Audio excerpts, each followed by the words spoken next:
Udruga Matija Gubec iz Tavankuta kod Subotice uspjela je potaknuti zanimanje Europe za umjetnost u tehnici slame, tradicijsku vještinu bunjevačkih Hrvatica na sjeveru Bačke.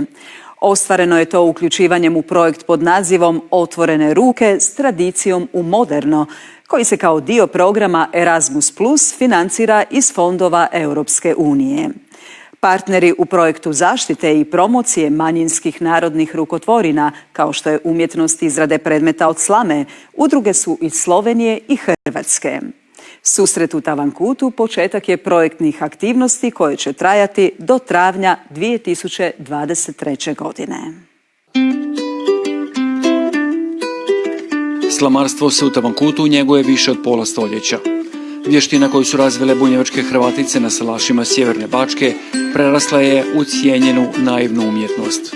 Kod mene naručuju najviše slike i najviše izrađene slike, dok druge slamarke, tu period dužijance, perlice nam idu, ti suvenirčići ako ide negde dalje. Govori nam jedna od najaktivnijih tavankutskih slamarki, koja okuplja Hrvatska udruga Matija Gubec. Sugovornica se međutim žali da je zbog pandemije potražnja za slikama i predmetima od slame znatno pala. Odražava se to na njihove i onako skromne prihode. Ne mogu reći da nije bilo posjeta turista da bi pogledali naše slike od slame i našu galeriju, ali je svakako to daleko smanjio broj i mi smo dobro krenuli u toj prezentaciji, u toj priči. Svakako i da je to nastavljeno i nadamo se da će se dalje nastaviti prezentacija te turističke priče. Kako bi se očuvala, zaštitila, ali i bolje predstavila ova jedinstvena vještina, udruga se posljednjih godina nastoji uključiti u različite, prije svega europske programe potpore. Tako su se pridružili projektu Otvorene ruke s tradicijom u moderno, u kojemu su im partneri Zavod Burje iz Slovenije i likovni centar Vivoda iz Hrvatske.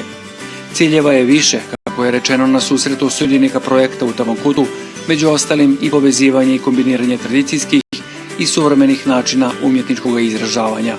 Galerija prve kolonije u tehnici slame i kulturno društvo Matija Gubec je primjer dobre prakse. Dakle, problemi su slični, ali opet neka društva imaju priču o uspjehu. I ta priča tu je priča o uspjehu. Mogućnosti spajanja tradicionalne radovi od slame, što se tu radi u Tavankutu, je da se u jednu sliku baci tradicionalnost sa još slika koja se napravi apstraktna sa temperama, sa vodenim bojicama. Normalno neki ljudi će samo neke moderne stvari vidjeti, ali neće shvatiti da te moderne stvari ne bi nikad postale moderne da nema tradicije, na primjer, a i da će te moderne, koje su danas moderne stvari, jednom postati možda tradicionalne. Neki osrednji cilj tog projekta je da možemo pokazati da i u vremenima kako je, na primjer, COVID, na primjer, umjetnost, stvaralaštvo, kreativa mogu doprinijeti tome da se ljudi povezuju između sebe i da budu inspiracija za buduća vremena.